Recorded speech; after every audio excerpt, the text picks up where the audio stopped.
Baik, bismillahirrahmanirrahim. Assalamualaikum warahmatullahi wabarakatuh. Alhamdulillah rabbil alamin wassalatu wassalamu ala asyrafil anbiya'i wal mursalin wa ala alihi wa sahbihi ajma'in. Subhanaka la ilma lana illa ma 'allamtana innaka antal alimul hakim. Rabbi shrah li sadri wa yassir li amri wahlul 'uqdatam min lisani yafqahu qawli. Amma ba'd. Pertama sekali kita bersyukur kehadrat ilahi kerana kita masih dipertemukan Ramadan pada tahun ini dan mudah-mudahan kita akan bertemu pula dengan malam Lailatul Qadar, insya-Allah. Baik, pada petang ini, pada hari yang mulia ini, kita akan membincangkan ataupun membicarakan tentang Perang Badar. Baik, Perang Badar ini sudah maklum bahawa Perang Badar ini adalah perang yang pertama yang berlaku dalam sejarah Islam dan berlaku dalam bulan Ramadan pada tahun kedua Hijrah. Baik, untuk perbincangan kali ini kita tidak akan membincangkan tentang perang itu berlaku secara terperinci. Sebabnya semua sudah ketahui dan maklum bahawa pada Perang Badar umat Islam menang ke atas kaum musyrikin. Baik. Pertama sekali kita hendak melihat dari satu perspektif yang lain lah. Maknanya dari sisi yang lain. Bagaimana Perang Badar ini menjadi titik tolak permulaan sejarah bagi pembangunan kuasa besar Islam itu sendiri. Baik, yang pertama sekali kita melihat dari segi visi di sebalik pemindahan kiblat. Baik, secara naturalnya kecintaan Nabi Muhammad sallallahu alaihi wasallam ini mestilah baginda jatuh hati, yang jatuh cinta kepada Kaabah, sebabnya baginda Nabi merupakan seorang Arab dan cucu cicit daripada keturunan jalur daripada Nabi Ibrahim alaihissalam yang membina Kaabah tersebut. Baik, namun sebelum kiblat diarahkan ke Mekah, Allah Subhanahu Wa Taala memindahkan kiblat umat Islam ke Baitul Maqdis. Baik, apa hikmah di sebalik pemindahan tersebut? Mengapa? Ini adalah persoalan visi. Visi inilah yang menyebabkan satu kelompok manusia yang mempunyai satu nekat untuk membangunkan kuasa. Ketika itu, Baitul Maqdis berada di bawah jajahan takluk Empire Rom. Apabila Nabi Muhammad sallallahu alaihi wasallam diarahkan menghadap kiblat yang dikuasai oleh Rom, baginda faham bahawa Baitul Maqdis ini perlu dibebaskan. Kefahaman ini wujud dalam kalangan sahabat sendiri sebelum Nabi berhijrah lagi. Ketika mereka masih di Mekah, ada segelintir sahabat seperti Abu Zar pernah bertanya tentang sejarah dan kelebihan Baitul Maqdis itu sendiri. Baik, para sahabat mempunyai visi bahawa Baitul Maqdis sepatutnya menjadi bumi tauhid. Namun, pada masa yang sama, mereka berasa janggal. Sebab apa? Sebab kenapa kita pada umat Islam pada ketika itu tidak menghadap Kaabah yang menjadi tumpuan orang Arab sejak sebelum Islam lagi. Baik. Di sinilah ulama membahaskan hikmahnya. Allah Subhanahu Wa Taala mahu menyucikan terlebih dahulu rasa-rasa ataupun sifat-sifat nasionalisme Arab itu sendiri. Nasionalisme Arab yang negatif lah. Contohnya macam berpuak-puak sentiasa untuk berebut kuasa di antara satu sama lain. Yang berkuasa akan terus berkuasa, yang lemah terus ditindas dan dikuasai oleh orang yang paling berkuasa. Baik. Allah tidak mahu kecintaan terhadap Kaabah itu wujud sekadar kerana mewarisi tradisi tanpa ada kefahaman yang menyeluruh. Allah nak buang rasa cinta terhadap tradisi itu, supaya visi kuasa umat Islam ini tidak hanya tergantung, kita tak nak Islam ini diteruskan, dikembangkan hanya mengikut tradisi. Tetapi kita nak kuasa umat Islam ditentukan pada tahap tertinggi, iaitu visi yang Allah nak. Supaya umat Islam ini ada tamadun yang tersendiri yang mampu menguasai. Baik, seterusnya. Kita masuk dalam, selepas kita melihat visi dan kedudukan Baitul Maqdis itu, kita menelusuri geografi ataupun geopolitik yang berlaku dalam Jazirah Arab dan kuasa Quraisy. Baik, untuk memahami kuasa situasi ini, kita perlu melihat realiti dunia. Ketika itu wujud dua empire besar. Ada dua kuasa besar pada ketika itu, iaitu Empire Rom dan Empire Parsi. Empire Rom, Byzantine, terletak di belah barat, dan Empire Parsi terletak Parsi Sassanid di timur, terletak di timur.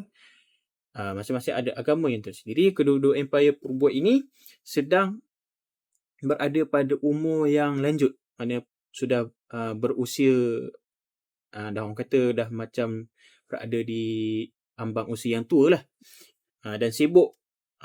Dalam masa yang sama ni mereka asyik berperang, sibuk berperang sesama sendiri. Baik, di semenanjung tanah Arab, iaitu di bumi Hijaz, kabilah Arab ni berpecah. Ada yang berpihak kepada Parsi, ada yang berpihak kepada Yaman.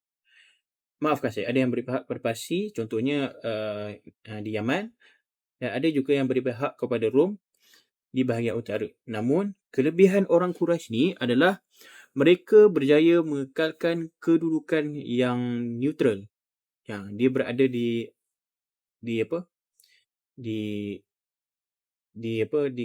pertengahan antara dua kuasa besar ini.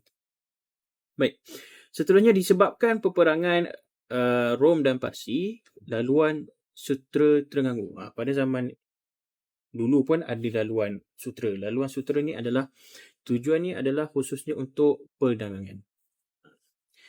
Jadi, apabila laluan sutera terganggu, sebagai alternatif, barang dagangan dari India dan Asia terpaksa dilalukan melalui kapal ke pelabuhan di Yaman. Baik, di sinilah peranan orang Quraisy yang diasaskan oleh Datuk Nabi, iaitu Hashim, melalui tradisi Ilf. Quraisy mengambil barang dari Yaman, kemudian membawanya ke Syam. Kemudian Quraisy bertindak sebagai pelabuhan kemasukan, iaitu entry port. Entry port untuk melaksanakan import dan export bagi kedua-dua empire ini. Maknanya orang Quraisy ni, pihak Quraisy ni, dia menjadi orang tengah dan orang penting bagi kedua-dua empire ni, orang Parsi dan orang Rom. Baik, seterusnya ini menjadikan orang Quraisy sebuah kuasa pertengahan. Orang Quraisy ni pada ketika itu dia menjadi middle power, dia menjadi sebagai kuasa pertengahan. Mereka bukan saja memegang ekonomi, tetapi mendapat ketundukan, maknanya mendapat pada ketika itu mereka ni diiktiraf oleh kabilah-kabilah Arab di seluruh Jazirah Arab kerana status orang Quraisy ni sebagai penjaga Kaabah. Pada ketika itu, pada zaman tersebut, siapa yang menjaga Kaabah, status dia lebih tinggi di antara mana-mana kabilah. Baik, seterusnya, di sinilah bermulanya titik permulaan sebelum berlakunya Perang Badar. Baik, apabila Allah menurunkan wahyu sebelum Perang Badar untuk menukar kiblat kembali ke Kaabah, ia menggegarkan bumi Madinah, di mana orang Yahudi di Madinah yang pada awalnya menyangka Nabi akan mengikut agama mereka, tapi mereka berasa tertemplak. Peralihan kiblat ni memberi visi baru. Kaabah mesti dibebaskan. Itu adalah visi yang pertama. Yang utama, Kaabah mesti dibebaskan. Mustahil kiblat orang Islam berada di bawah cengkaman Quraisy. Baik, visi yang pertama Baitul Maqdis. Visi yang kedua Kaabah, iaitu di Mekah. Baik. Di tanah Arab ketika itu sistemnya adalah sistem kabilah, di mana mana-mana yang kuat dia akan menindas yang lemah. Tapi Nabi bertindak sebagai seorang realis untuk Islam, untuk umat Islam ini dilihat benar. Islam tak boleh dilihat dengan lemah. Maknanya apabila kalau Islam ni dipandang lemah, maka di situ orang-orang Quraisy ataupun orang-orang musyrikin akan mengambil kesempatan ke atas orang-orang Islam. Baik. Beberapa bulan sebelum Perang Badar, Nabi melancarkan satu perang. Nak kata perang pun bukanlah perang yang besar. Tapi sebagai macam lebih kurang raid ataupun ambush. Nabi melancarkan perang yang namanya Perang Zul Ushairah. Perang Zul Ushairah untuk menggempur kafilah dagang Quraisy yang dikuasai oleh Abu Sufyan. Kafilah ini membawa 1,000 ekor unta dengan nilai barang dagangan mencecah lebih kurang 50,000 dinar. Bersamaan berbilion-bilion mengikut nilai kewangan nilai mata wang hari inilah. Contohnya pada hari ini 1 dinar pun dah mencecah dalam 2,000 lebih lah. Lebih kurang lah. Baik, walaupun kafilah tersebut terlepas, tindakan Nabi Muhammad SAW menghantar mesej yang sangat menakutkan Abu Sufyan. Sehingga Abu Sufyan macam rasa terkejut lah. Muhammad kini berani menyentuh urat saraf kuasa yang paling strategik Quraisy, iaitu paksi ekonomi orang Quraisy. Untuk selamatkan harta perdagangan orang Quraisy ni dalam perjalanan pulang dari Syam nak ke Mekah balik, Abu Sufyan sanggup tukar laluan yang menjadi kebiasaan laluan dagangan mereka, dan mereka meminta bantuan tentera dari Mekah. Inilah asbab bermulanya Perang Badar.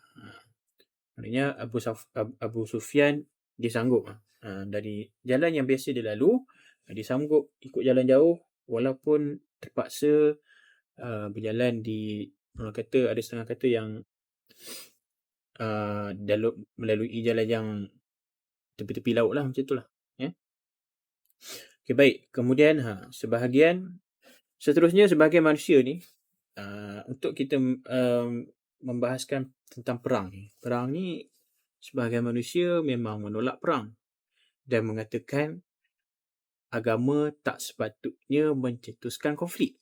Tapi Ibn Khaldun menyebut dalam kitabnya Al-Muqaddimah, pertembungan kuasa ni adalah sifat semula jadi manusia yang akan kekal berlaku sehingga hari kiamat.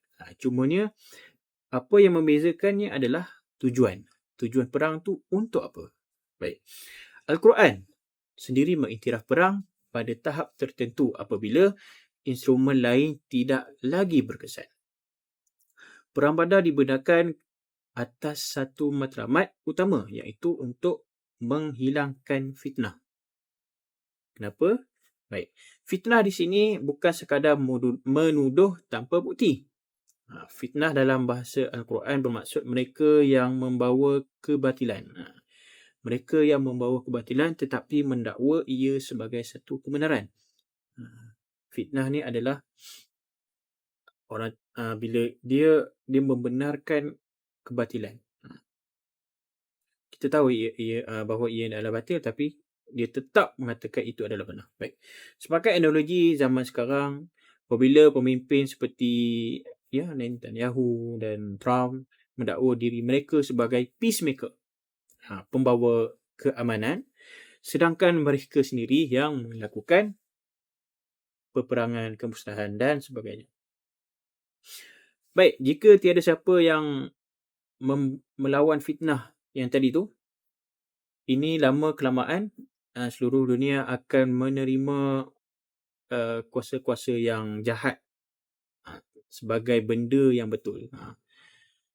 Apabila tak ada yang menentang atau yang berperang dengan, orang kata, fitnah ini, bahawa sebenarnya akan berlaku kejahatan, itu adalah benar. Baik. Padahal kejahatan itu adalah tetaplah jahat. Baik, apabila pihak yang kuat yang ada kuasa menentukan kebenaran, might is right, dan memutar belitkan yang batil sebagai hak, inilah yang dinamakan fitnah yang merosakkan jauh lebih bahaya dari peperangan. Sebab itulah Allah tekankan al-fitnatu asyaddu minal qatl. Baik, seterusnya, walaupun Nabi pada awalnya hanya mahu mengganggu kafilah dagang ini, rombongan dagang Quraisy, supaya Quraisy, tujuannya adalah Nabi nak berunding dengan Quraisy. Tapi Allah berkehendak untuk peperangan itu berlaku secara fizikal. Mengapa? Kerana hanya melalui peperangan, kabilah Arab lain akan mula sedar bahawa pihak Quraisy ni taklah sehebat mana, tidaklah sekuat mana yang mereka sangkalkan, yang mereka tahu pada ketika itulah.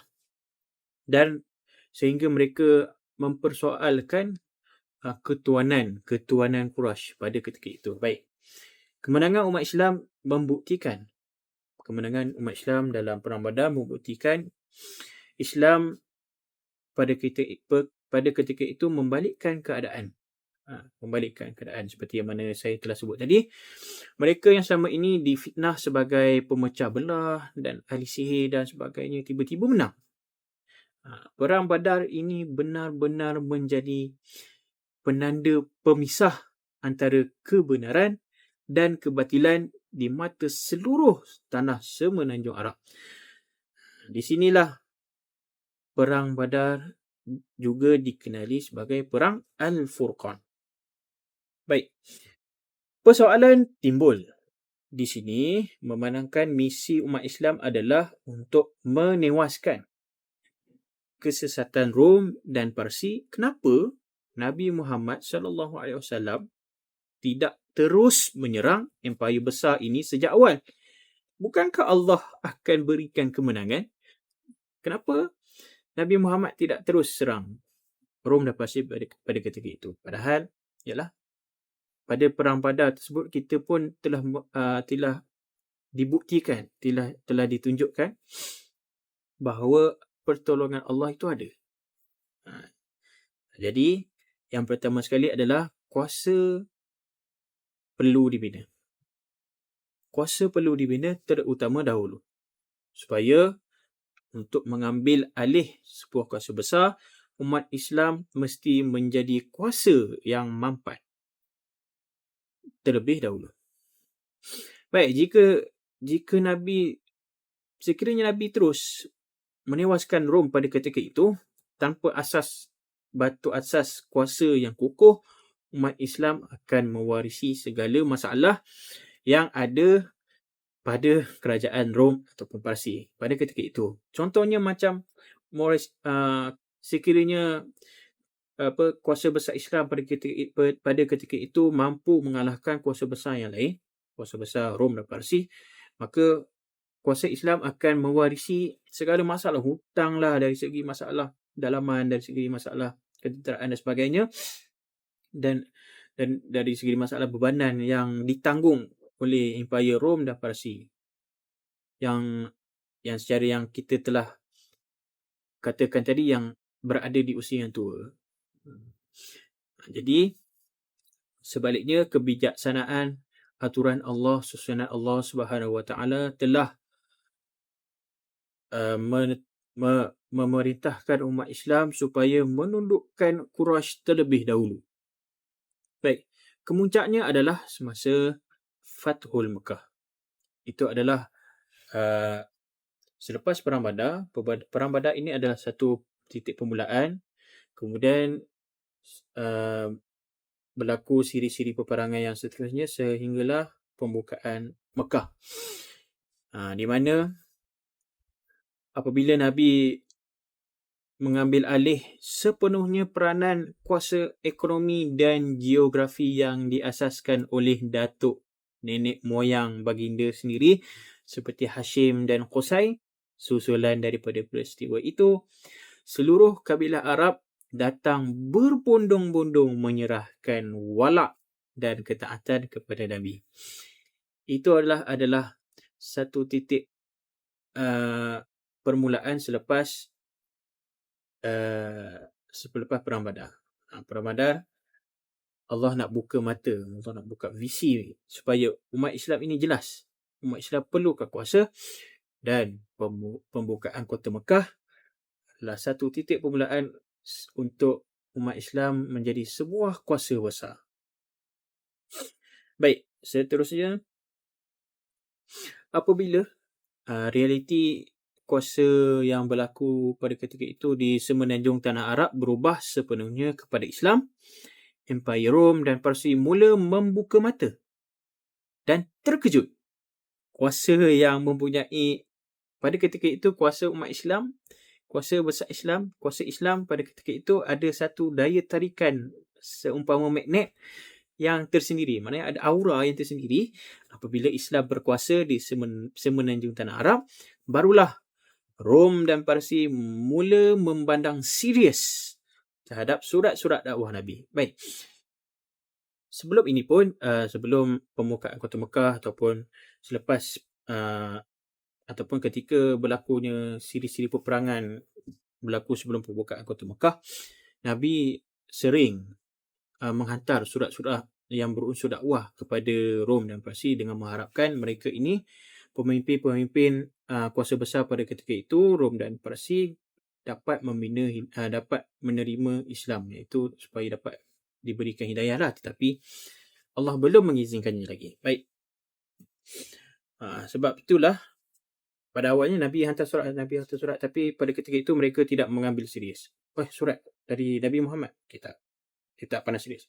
Baik, selepas kejadian ini, mulalah mereka tersedar dan terkejut.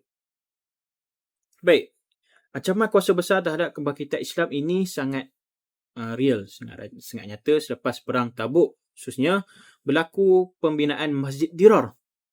Sejarah sering memfokuskan Masjid Dirar ni disumbangkan atau dibina oleh orang-orang munafik. Tapi dari segi ada setengah pendapat mengatakan bahawa ia dibina dengan dana daripada kerajaan Rom. Ia dibina sebagai salah satunya tujuannya adalah untuk membina pos kawalan, iaitu outpost dan pusat risikan untuk Empire Rom supaya dapat memantau kekuatan Madinah. Pada ketika itu, Madinah sudah pun menjadi pusat kekuasaan Islam. Baik. Ini membuktikan betapa geopolitik dan geografi ini sangat penting.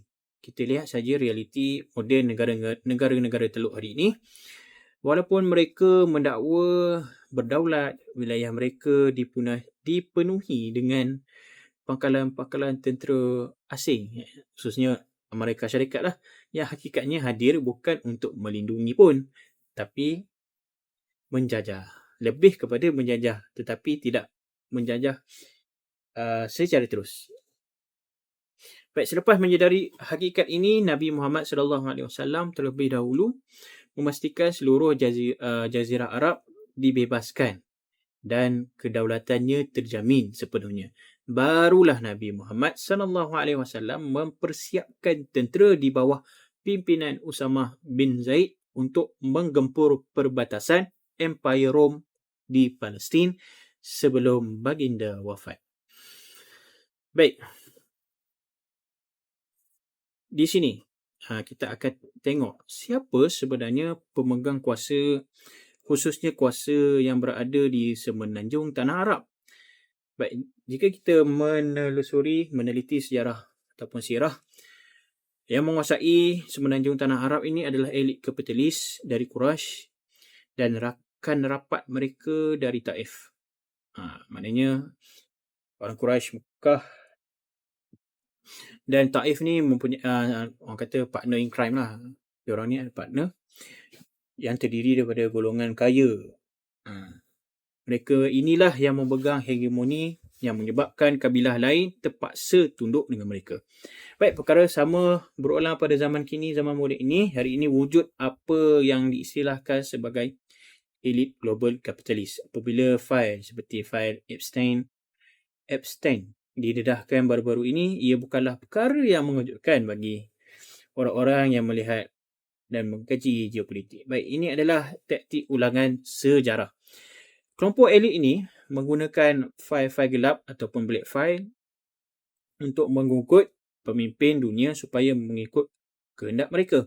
Contohnya, penganalisa tertanya-tanya mengapa pemimpin seperti Trump bertindak melancarkan serangan terhadap Iran, sedangkan ia sangat mengerugikan Amerika Syarikat mengikut logik perniagaannya lah. Sebab Trump kan orang businessman. Jawapan itu terletak kepada mungkin di blackmail ataupun terdapat ugutan daripada elit-elit kapitalis ini supaya dapat mampu mengikat pemimpin dunia macam Trump. Baik, untuk mengalahkan kelompok kapitalis ini, peperangan selalunya bersifat asimetrik, iaitu pihak yang benar mempunyai saiz dan kekuatan yang jauh lebih kecil berbanding musuh. Maknanya, kita pun boleh tengok balik dalam Perang Badar, jumlah peperangan, jumlah orang yang berperang dari di kalangan umat Islam hanyalah 313 berbanding jauh lebih besar dengan pihak Quraisy. Baik, ini dapat dilihat dalam peperangan moden seperti keupayaan kumpulan pejuang berhadapan dengan tentera penjajah yang serba lengkap. Khususnya kita melihat dalam situasi di Gaza sekarang, apabila kumpulan HAMAS sendirian menentang Israel. Baik, nama Allah SWT mengajar kita melalui Perang Badar, kekuatan asimetrik ini boleh menang jika kita betul-betul memahami bahasa kuasa. Nabi Muhammad SAW berjaya memenangi Perang Badar dengan menguasai sumber-sumber strategik, utamanya iaitu sumber air. Strategi mengawal sumber ini terus menjadi trust ataupun relevan sehingga kini dalam mana-mana konflik asimetrik yang berlaku. Baik. Hari ini kita sedang berada di ambang fasa transisi dunia. Amerika Syarikat bertindak umpama Empire Rome purba yang sedang keletihan dan menghampiri kejatuhan. China menanti masa untuk mengambil alih hegemoni, manakala Israel bertindak di luar kewarasan kerana terdesak ingin menumbuhkan hegemoni di Timur Tengah. Baik, dalam persaingan kuasa gegasi ini, yang menderita adalah masyarakat seluruh dunia. Sistem PBB maupun inisiatif pelan-pelan keamanan yang mereka bina itu pun sudah hilang kepercayaan dan tidak lagi boleh dijadikan sebagai sandaran. Dunia kini sedang mendabakan kemunculan satu paksi yang ketiga, alternatif bagi kuasa-kuasa besar yang ada sekarang ni untuk mengisi, untuk memberi naungan. Di sinilah letaknya peranan kita di Malaysia, khususnya di pelosok Nusantara ni. Kita di Malaysia dan Asia Tenggara ni menikmati kelebihan lokasi yang sangat strategik serta kestabilan geografi yang relatif tenang berbanding wilayah-wilayah lain. Inilah masa untuk kita membina kembali kuasa nasional kita. Umat Islam di rantau ini mesti melakukan kerja yang betul dan bukan sekadar kerja yang senang, seperti sekadar memberi derma tanpa membina sistem kuasa yang padu dan jitu. Baik, jika kita berjaya memanfaatkan ruang kuasa kestabilan yang ada pada hari ini untuk merancang strategi yang licik, mendalami realiti geopolitik dan membina kapasiti seperti sebuah middle power, kita mampu membebaskan dunia daripada fitnah yang kita sebutkan tadi. Fitnah-fitnah sistem antarabangsa yang ada pada hari ini. Ingat, semuanya harus bermula dengan kuasa. Baik, itu saja daripada kita menelusuri Perang Badar. sehinggalah kita cuba memahami situasi yang berlaku pada hari ini. Baik, mudah-mudahan kita mendapat kekuatan untuk membina suatu kuasa yang lebih hebat seperti mana yang telah dilakukan oleh Nabi Muhammad sallallahu alaihi wasallam. Nabi Muhammad sallallahu alaihi wasallam telah membuktikan kepada kita bahawa umat Islam mampu. Tetapi pada zaman ini kita sedang diuji, kita sedang diuji dan kita sedang berada di zaman fitnah ni terlalu besar. Jadi macam mana kita nak membuat apa yang telah Nabi buat, itu adalah tidak mustahil. Baik, itu saja daripada saya. Terima kasih kerana sudi mendengar sehingga habis. Dari awal sehingga habis, kita mendoakan supaya agar saudara kita di Palestin khususnya dimerdekakan, dan sebab berlaku keegoan kuasa-kuasa besar kini, tanpa kita sedari, kuasa Allah itu jauh lebih berkuasa daripada mereka. Bila-bila masa saja mereka boleh jatuh. Tanpa doa, tanpa usaha, kita tidak akan tercapai macam mana Nabi boleh capai. Itu saja untuk hari ini. Sekian, wabillahi taufiq wal hidayah. Assalamualaikum warahmatullahi wabarakatuh.